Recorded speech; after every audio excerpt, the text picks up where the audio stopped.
Hi everybody, John Cena here, and welcome to the grand final of FunKQuEST Season 4. And we're going to crown out this lady or this gent the Grand Champion Funkster. If you've not listened to the show before, where have you been? What have you been doing? Is there far more interesting things in the world? I'm sure there isn't.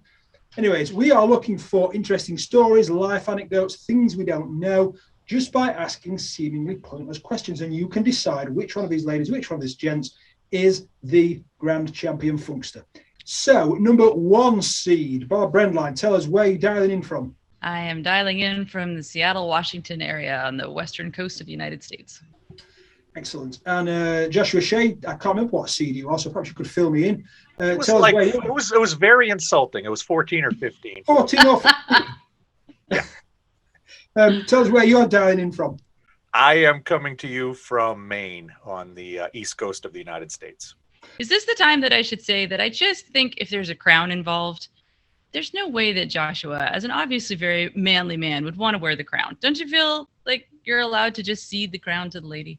I kind of think, in looking at the history of this game, the fact that women have won so long, it's time to break that. It's time to decide that we need a change in FunkyThinkers, and that maybe it's time to show that men have equal chance and opportunity to be a funky thinker. And I'm very proud that I made it all the way to the finals. And it's cool that we're here, and I look forward to kicking your butt. But see, Joshua, if I won, we would be breaking a streak. Do you know how many times I've lost at this game? It would be making a change. The Court of Arbitration for Sport have got involved with Barb losing in the past, just so you know. So, usual rules apply: no swearing, no politics, no religion, which would be interesting given the state of the world at the moment. So, Joshua, whatever number seed you are, 14, 15, or King of Sheriffs, Vanquisher of Sheriffs, I don't know, but you can pick either the wind turbine, a river scene, a butterfly, or as you would call it, field hockey player. Let's go for the field hockey player. What was the best dining experience you ever had? I was the editor of a magazine here in the Northeast 12, 15 years ago. It was a lifestyle magazine, and one of the things we covered was dining, and a new Japanese restaurant opened, and I was tasked with going and interviewing the owners and taking photos and whatnot. And what they did was probably create about $800 worth of sushi for me to photograph. And when I was done, they were like, go ahead and eat it. And I had always wondered, because every time I go and get sushi, I always think I have room for more. So I literally had like half of the menu in front of me and nobody else to bother me. It was like 2 p.m, so the place was slow. And I just pigged out on sushi for probably an hour to 90 minutes. And it was really, truly one of the, not just dining, but one of the great human experiences of my life. Homer Simpson thing where he's just shoveling the food into all you can eat. And the guy, I don't understand. People normally stop by now. Why is he? Anyways, thank you. Good answer. Anyway, Barb, you can pick the wind turbine, river scene, or the butterfly. We'll do the sea. Is this? Oh, well, how many piercings do you have? I'm going to say 6. 6? I'm going to say 6, yeah. Some of these, there are some re-piercings. There was a time that I actually had 3 nose piercings simultaneously.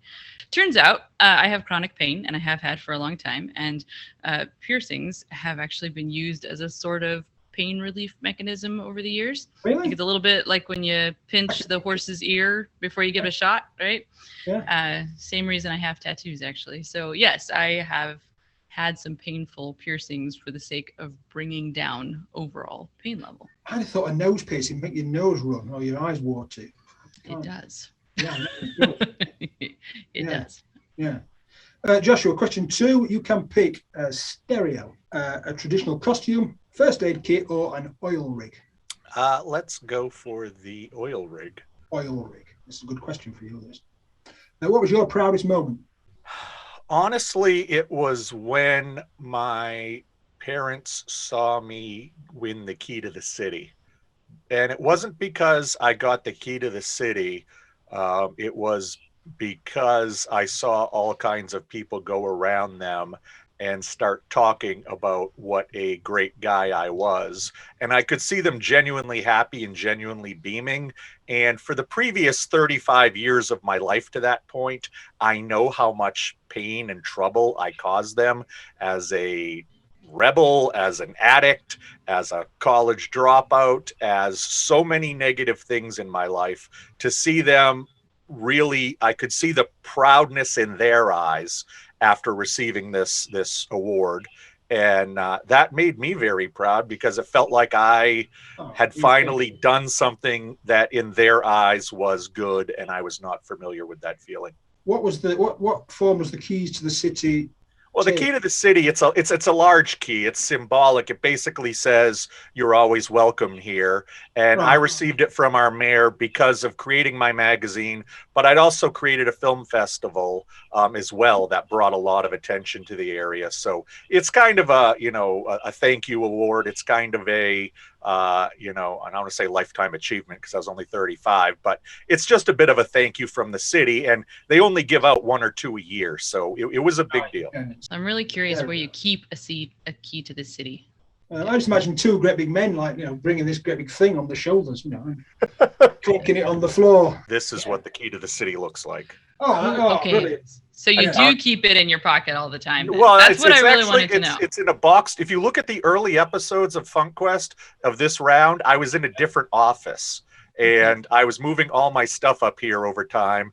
And I've got a box of awards and stuff that I am still debating whether I'm going to put them up or not. I don't think I am.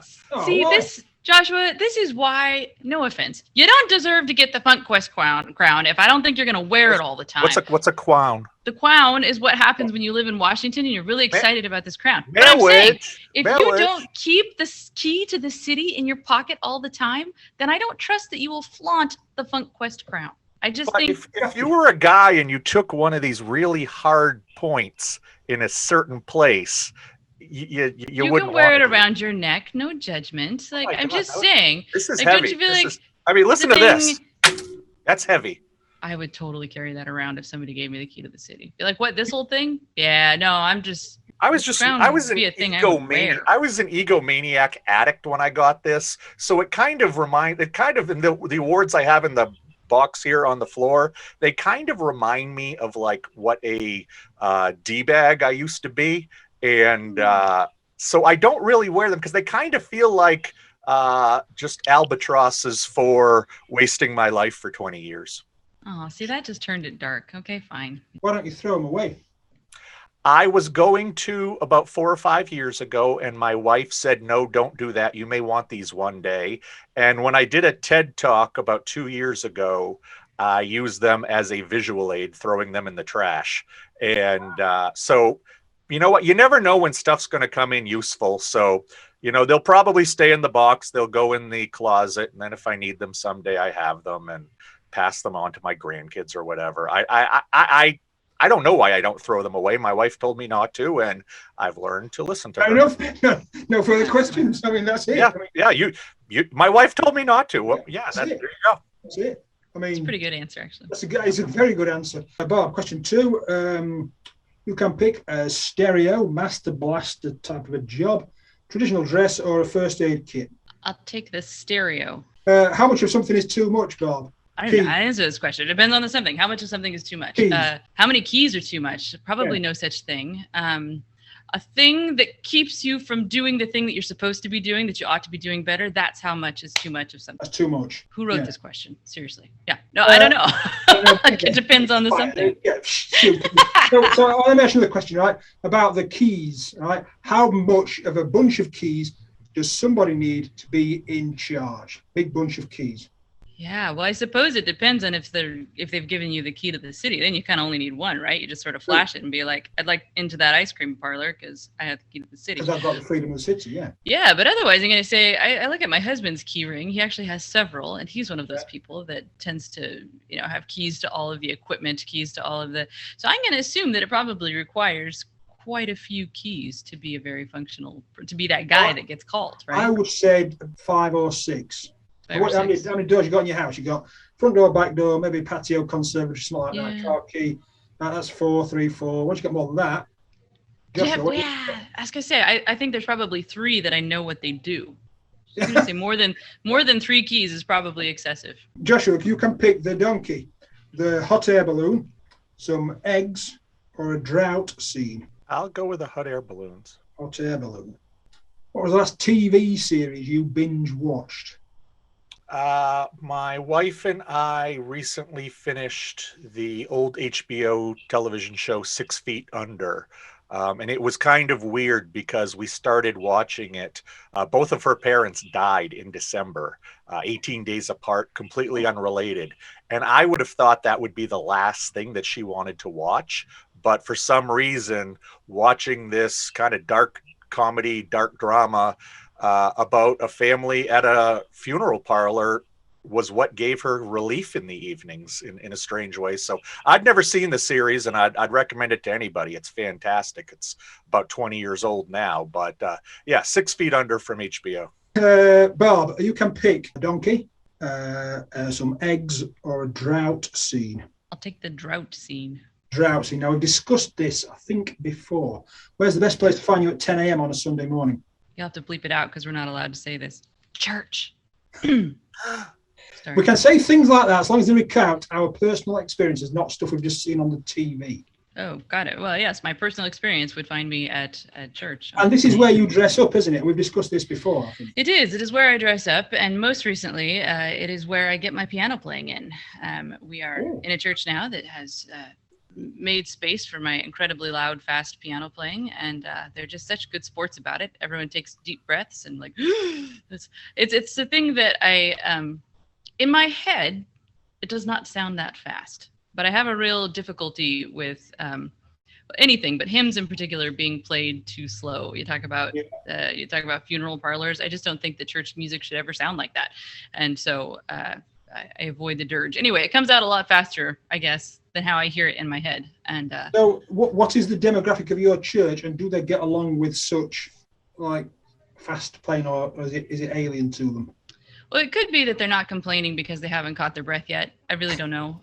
But a lot of young families. We have a fair amount of old. It's a pretty good mix, actually. It's a community with many ages. But you got a band. That's a good start. Yeah, we've got a couple of instruments, but mostly it's piano, flute, violin. Yeah, good. Joshua, question 4. You can pick some ballet dancers, some withered sunflowers, copper teapot, or a film negative. I will go with the ballet dancer. This is a good question for you. When was the last time you said, "I told you so"? Oh, what time is it? That's a good question. I guess it would have been a couple weeks back when my daughter was driving around on a bad tire.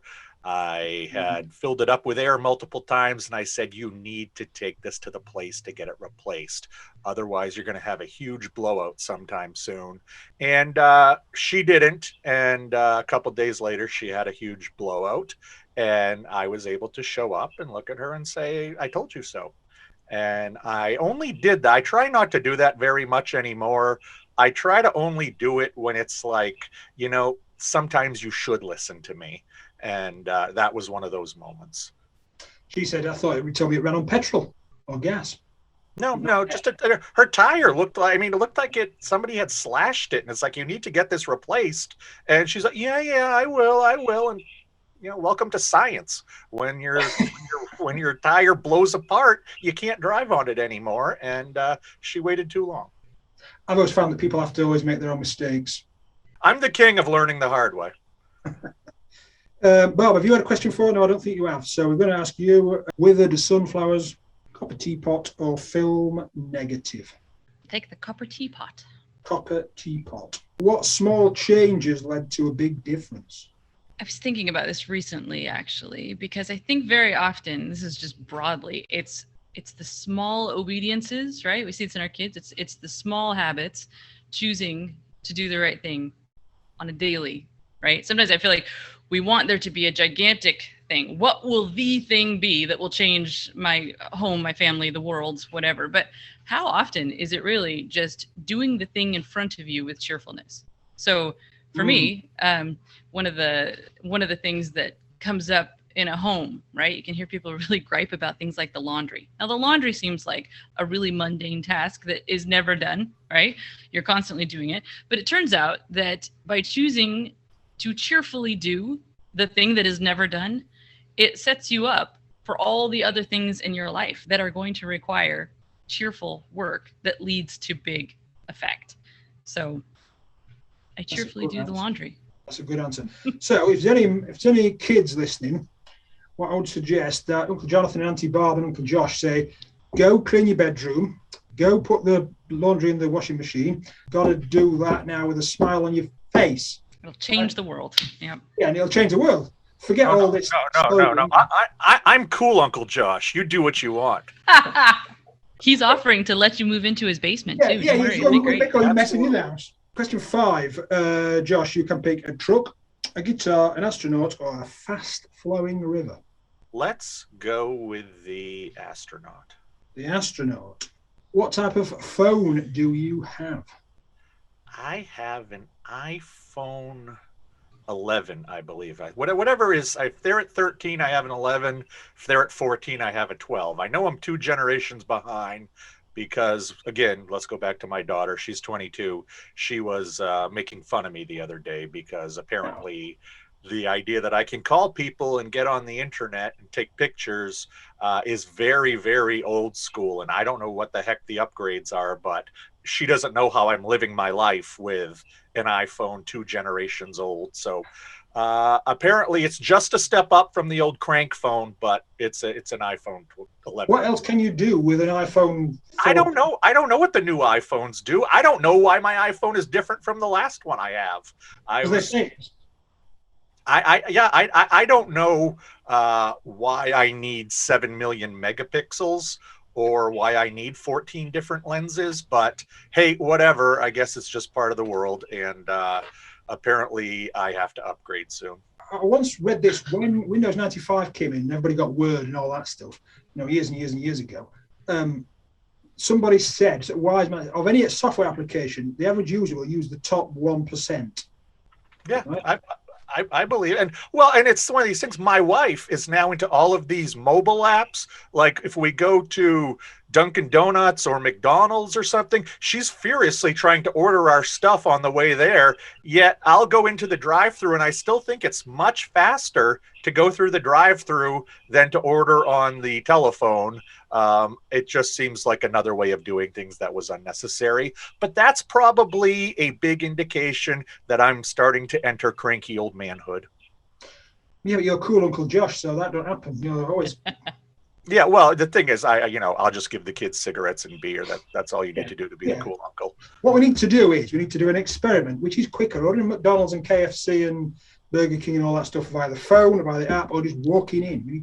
I'm in. I'm all in so I can prove my wife wrong. So I can say I told you so.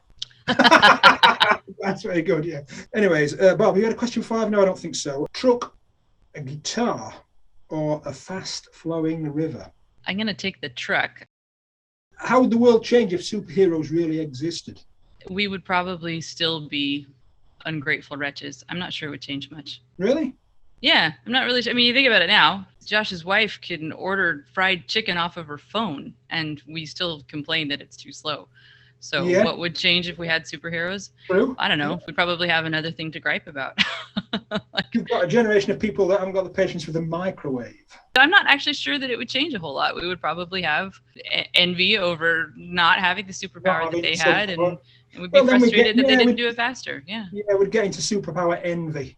You're making me feel like a downer today, Jonathan. Sheesh, all my questions felt sort of on the it's completely random. Philosophical today. Your own question there, they all are. I mean, Did I not mention that I wasn't able to shower today? No water. This is big philosophy for having no shower. Anyway. And if there were superheroes, must there also be supervillains? I think that would be the fallout. I think Joshua's right there. There would have to be supervillains. So then there's a whole question about that. Like, is this a what thing does supervillains do to the world before the superheroes save us? It could be really, really bad because it's not like superheroes are going to end, world hunger, but supervillains could really screw things up. But what I want to know is this a thing like That day that I apparently missed back in elementary school where you determine what you're going to do for the rest of your life, right? Does that get picked? Like, is this going to be one of those aptitude tests? Like, I know you wanted to be more of the Superman type, but what we're seeing for you is more villain. Speaking for myself, I always just knew. Yeah. Well, maybe they do, right? Like maybe that's a little bit like taking I don't know. My mom took one of those aptitude tests in high school, and it said that she ought to be a shoe salesperson, and she was horrified. She's like, mine said I should be the manager of a bookstore, and I'm glad I didn't, because there are barely any books anymore. Like we think you should be broke. Yeah, exactly. I'm trying to think what mine said. I think crane driver or something like that. Really? Yeah. I skipped that day. I never took it. Yeah. So what does that say? So one of these funksters is going to be crowned the Grand Champion Funkster, and you can decide who. It's very easy. Go to this episode on FunkyThinkers.com, leave a comment with who you want to vote for and maybe why, and we will crown one of these people the Grand Champion Funkster. You will see them opening supermarkets, carrying keys and crowns and helping out world peace and all kinds of stuff like that. It's very simple. Must be a vote on FunkyThinkers.com. Do not vote on YouTube or Spreaker or iHeartRadio or Listen Notes or any of those other things. Must be on FunkyThinkers.com. Barb, how can we contact you and buy your books? You can go on to my website, BarbaraBraendlein.com. If you can spell it, I'll probably just send you a book for free. I mean, I'll be impressed. Anyway, yeah, off to my website. You can contact me through there. Excellent. Joshua, how can we contact you? Yeah, just through my website as well, paddictrecovery.com. Whether you're looking for my books, there's links to the Amazon links. You can learn about my coaching, or if you just need any resources for addiction, I have a page absolutely full of them there. So paddictrecovery.com, and on all socials, paddictrecovery. Barb and Joshua, thank you so much for being on the show. We will see one of you in the FUNKQUEST crowning episode. Thanks so much, and we'll speak soon.